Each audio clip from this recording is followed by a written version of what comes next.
ಒಂದು ಸಭೆಗೆ ಹಾಜರಾಗಿದ್ದಾರೆ. ಅವರಿಗೆ ವೈಯಕ್ತಿಕವಾಗಿ ನಮ್ಮೆಲ್ಲ ಪರವಾಗಿ ಸ್ವಾಗತ ಬಯಸುತ್ತೇವೆ. ಅದೇ ರೀತಿ ನಗರಸಭೆಯ ಪೌರಾಯುಕ್ತರಾದಂಥ ಶ್ರೀಧರ್ ಸರ್ ಅವರು ಸಹ ಹಾಜರಿದ್ದಾರೆ. ಅವರಿಗೂ ಸಹ ಸ್ವಾಗತ ಬಯಸುತ್ತೇವೆ. ಈ ಒಂದು ಸಭೆಗೆ ಆಗಮಿಸಿರುವ ಎಲ್ಲ ತಾಲೂಕುಗಳ ಅಧಿಕಾರಿಗಳಿಗೆ, ಪತ್ರಕರ್ತರಿಗೆ, ಅಧ್ಯಕ್ಷರಿಗೂ ಸಹ ಸ್ವಾಗತವನ್ನು ಬಯಸ್ತಾ ಈ ಸಭೆಯನ್ನು ನಡೆಸೋದಕ್ಕಾಗಿ ತಹಸೀಲ್ದಾರ್ ಮೇಡಮ್ಗಳಲ್ಲಿ ನಡೆಸ್ತಾ ಸ್ವಾಗತ ಭಾಷಣ ಆಗಿಲ್ಲ. ಆದರೆ ಒಂದು ತಿಂಗಳಲ್ಲಿ ಮಳೆ ಬರ್ತಾ ಇದ್ರೆ ಕೆಲವೊಂದು ಗ್ರಾಮಗಳಲ್ಲಿ ನೀರಿನ ಕೊರತೆ ಆಗ್ಬೋದು. ಅಂಥ ಗ್ರಾಮಗಳು ಸುಮಾರು 35 ಗ್ರಾಮಗಳನ್ನು ನಾವು ಗುರುತಿಸಿದ್ದೀವಿ. ಅಂದರೆ ಪ್ರಸ್ತುತ ಸದ್ಯಕ್ಕೆ ಯಾವುದೇ ಸಮಸ್ಯೆ ಇಲ್ಲ.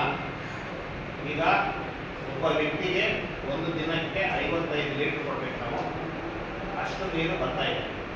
ಒಂದು ವೇಳೆ ಒಂದು ತಿಂಗಳು ಮಳೆ ಬರದೆ ಹೋದರೆ ಒಂದು 35 ಗ್ರಾಮಗಳಲ್ಲಿ ನೀರಿನ ಇಳುವರಿ ಕಡಿಮೆ ಆಗಿ ಅಲ್ಲಿ ನೀರಿನ ಕೊರತೆ ಆಗ್ಬೋದು ಅನ್ನೋದಕ್ಕೆ ಅಂಥ ಗ್ರಾಮಗಳನ್ನು ನಾವು ಗುರುತಿಸಿದ್ದೀವಿ. ಅದ್ರ ಜೊತೆಗೆ ಒಂದು ವೇಳೆ ಮಳೆ ಬರದೆ ಹೋದಾಗ, ಒಂದು ವೇಳೆ ನೀರಿನ ಸಮಸ್ಯೆ ಆ ಗ್ರಾಮಗಳಲ್ಲಿ ಬಂದರೆ ಫಸ್ಟ್ ಆದ್ಯತೆಯನ್ನ ಖಾಸಗಿ ಬೋರ್ವೆಲ್ ಮಾಲೀಕರು ಯಾರು ಕೊಡ್ತಾರೆ ಅವರಿಗೆ ಸುಮಾರು 25,000 ಅದು ನಿಗದಿಪಡಿಸ್ತಾರೆ ಸರ್ಕಾರದಿಂದ. ಅಷ್ಟು ಅನುದಾನವನ್ನು ಒಂದು ತಿಂಗಳಿಗೆ ನಾವು ಕೊಡ್ತೀವಿ. ಮತ್ತೆ ಖಾಸಗಿ ಬೋರ್ವೆಲ್ ಫಸ್ಟ್ ಪ್ರಿಫರೆನ್ಸ್ ನಮಗೆ, ಯಾಕಂದ್ರೆ ಯಥೇಚ್ಛವಾಗಿ ನೀರು ಕೊಡಬೇಕಾಗ್ತದೆ. ಟ್ಯಾಂಕರ್ ಮುಖಾಂತರ ಹೋದಾಗ ಯಥೇಚ್ಛವಾಗಿ ನೀರು ಕೊಡೋಕೆ ಆಗೋದಿಲ್ಲ. ಅದಕ್ಕೆ ಫಸ್ಟ್ ಪ್ರಿಫರೆನ್ಸ್ ಖಾಸಗಿ ಬೋರ್ವೆಲ್ ಅಂತ ಮಾಲೀಕರು ಆ 35 ಗ್ರಾಮದಲ್ಲಿ ಯಾರಿದ್ದಾರೆ ಅವರ ಕಾಂಟ್ಯಾಕ್ಟ್ ನಂಬರು, ಫೋನ್ ನಂಬರು ಮತ್ತು ಅವರ ಪರೀಕ್ಷೆಯಿಂದ ಬರೆದುಕೊಟ್ಟಿರೋದಂಥ ಮುಚ್ಚಳಿಕೆ ಪತ್ರ ಎಲ್ಲವನ್ನು ಸಹ ಸಂಗ್ರಹಣೆ ಮಾಡಿ ನಾವು ಇಟ್ಟಿದ್ದೀವಿ. ಒಂದು ವೇಳೆ ಆ ಮಾಲೀಕರು ಸಹ ಅವ್ರ ಬೋರ್ವೆಲ್ ನೀರು ಕಳವೆ ಆಗೋಯ್ತು, ಆಗೇನು ಮಾಡೋದು ಅಂದರೆ ಆ ಏರಿಯಾದಲ್ಲಿರುವಂಥ ಟ್ಯಾಂಕರ್ ಯಾರಿದ್ದಾರೆ ಪ್ರತಿಯೊಂದು ಪಂಚಾಯತಿಯಲ್ಲಿ ಟ್ಯಾಂಕರ್ ಗುರುತಿಸಿದ್ದೀವಿ ಮತ್ತು ಅವರ ಫೋನ್ ನಂಬರ್ ತಗೊಂಡಿದ್ದೀವಿ. ಅಂದರೆ ಇಮಿಡಿಯೇಟ್ ಆಗಿ ಯಾವುದೇ ಕಾರಣಕ್ಕೂ ಕುಡಿಯೋ ನೀರು 24 ಗಂಟೆ ಒಳಗಡೆ ಯಾರಿಗೂ ಸಮಸ್ಯೆ ಆಗಬಾರ್ದು, ಅಷ್ಟು ಒಳಗಡೆ ನಾವು ಸರಬರಾಜು ಮಾಡಬೇಕಂತೇಳಿ ಮುನ್ನೆಚ್ಚರಿಕೆಯನ್ನು ವಹಿಸಿ ಈಗಾಗಲೇ ನಾವು ಪ್ರಿಕಾಷನರಿ ಮೆಜರ್ಸ್ ಅನ್ನು ತಗೊಂಡಿದ್ದೀವಿ. ಅದಾದ ನಂತರ ಎಲ್ಲ ಗ್ರಾಮ ಪಂಚಾಯತಿಗೆ ಈಗಾಗಲೇ ನಿರ್ದೇಶನವನ್ನು ಕೊಟ್ಟಿದ್ದೀವಿ.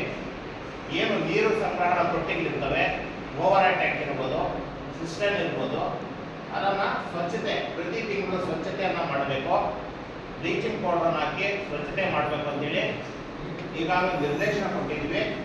ಲಾಸ್ಟ್ ಮಂತಲ್ಲಿ ಅವ್ರು ಮಾಡಿರೋದನ್ನು GPS ಫೋಟೋ ಸಹ ನಾವು ಅವ್ರು ಸ್ವಚ್ಛತೆ ಮಾಡ್ತಾ ಇರೋದನ್ನು GPS ಫೋಟೋ ಮತ್ತು ವಿಡಿಯೋಗಳನ್ನು ವಾಟ್ಸಪ್ ಗ್ರೂಪಲ್ಲಿ ನಾವು ತಗೊಂಡಿದ್ದೀವಿ. ಅದರ ಜೊತೆಗೆ ಈಗ ಬೇಸಿಗೆ ಜಾಸ್ತಿ ಇರೋದಕ್ಕೆ ಡಿಹೈಡ್ರೇಷನ್ ಆಗ್ತದೆ ಅಂತ ನಮ್ಮ ಆರೋಗ್ಯ ಇಲಾಖೆ ಕಡೆಯಿಂದನೂ ನಮ್ಮ ಸ್ವಚ್ಛ ವಾಹಿನಿ ಏನಿದೆ ಅದರಲ್ಲಿ ಅನೌನ್ಸ್ಮೆಂಟ್ ಪ್ರಚಾರವನ್ನು ಮಾಡಿದ್ದೀವಿ. ಅಂದರೆ ಆದಷ್ಟು ನಮ್ಮ ಕೆಲಸ ಕಾರ್ಯಗಳನ್ನು ಬೆಳಗಿನ ಜಾವ ಮತ್ತು ಸಾಯಂಕಾಲ ಮುಗಿಸ್ಕೊಳ್ಳಿ. ಮಧ್ಯಾಹ್ನದತ್ತು ಏನು ನೆರಳು ಇರ್ತದೆ ಆ ನೆರಳಲ್ಲಿ ಹೆಚ್ಚಾಗಿರಿ. ಯಾಕಂದರೆ ನೀರಿನ ಡಿಹೈಡ್ರೇಷನ್ ಆದಾಗ ನಮ್ಮೆಲ್ಲರಿಗೂ ಗೊತ್ತಿದೆ, ಏನಂದರೆ ಅಜೀರ್ಣ ಆಗಿರ್ಬೋದು ಮತ್ತು ತಲೆ ಸುತ್ತೋದಿರ್ಬೋದು, ಈ ಥರ ಪ್ರಕರಣಗಳಾಗ್ತವೆ. ಅದನ್ನು ತಪ್ಪಿಸೋಕ್ಕೋಸ್ಕರಾಗಿ ಪ್ರತಿಯೊಬ್ಬ ವ್ಯಕ್ತಿಗೂ ಸಹ ನಾವು ಅರಿವು ಕಾರ್ಯಕ್ರಮನ ಸ್ವಚ್ಛ ವಾಹಿನಿಯ ಮುಖಾಂತರ ಅನೌನ್ಸ್ ಮಾಡೋದ್ರ ಮುಖಾಂತರ ಮಾಡ್ತಾ ಇದ್ದೀವಿ. ಬೇಸಿಗೆಯಲ್ಲಿ ಡಿಹೈಡ್ರೇಷನ್ ಆಗದೆ ಯಾವ ರೀತಿ ತಡೆಗಟ್ಟಬೇಕು ಅಂತೇಳಿ ಈಗಾಗಲೇ ಮುನ್ನೆಚ್ಚರಿಕೆ ಕ್ರಮಗಳನ್ನು ಆರೋಗ್ಯ ಇಲಾಖೆ ಮತ್ತು ಆಡಳಿತ ಇಲಾಖೆ ಜೊತೆಗೆ ನಾವು ಮಾಡ್ತಾ ಇದ್ದೀವಿ. ಅದರ ಜೊತೆಗೆ ನಮ್ಮ ಜಲಜೀವನ್ ಮಿಷನ್ ತಗೊಂಡಿದ್ದೀವಿ.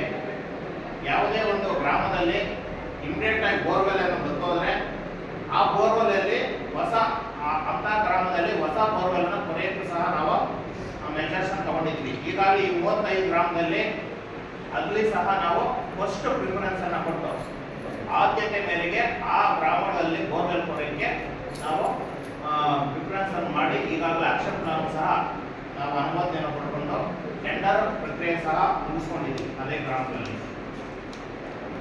ಅದರ ಜೊತೆಗೆ ಈಗ 15ನೇ ಹಣಕಾಸು 3ನೇ ಕಂತು ಮತ್ತು 4ನೇ ಕಂತು ಬಂದ ತಕ್ಷಣ ಎಲ್ಲ ಗ್ರಾಮಗಳಲ್ಲಿ ಚರಂಡಿ ಸ್ವಚ್ಛತೆಯನ್ನು ಮಾಡೋಕ್ಕೆ ಡೈರೆಕ್ಷನ್ ಕೊಟ್ಟಿದ್ವಿ, ಆಕ್ಷನ್ ಪ್ಲಾನ್ ಅಪ್ರೂವ್ ಆಗಿದೆ. ಬಟ್ ಅನುದಾನ ಈಗ 4ನೇ ತಾರೀಕು ಒಂದು ಕಂತು ಬಂದಿದೆ. ಇನ್ನೊಂದು ಕಂತು ಬಂದ ತಕ್ಷಣ ಎಲ್ಲ ಗ್ರಾಮಗಳಲ್ಲಿ ಇದು 2ನೇ ಟೈಮು, ಇದೇ ವರ್ಷದಲ್ಲಿ 2ನೇ ಟೈಮು.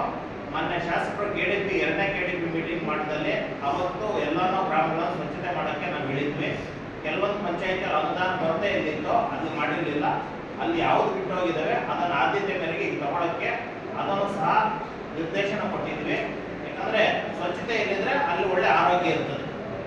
ಆ ಹಿತದೃಷ್ಟಿಯಿಂದ ಅದನ್ನ ನಾವು ತಗೊಂಡಿದ್ವಿ.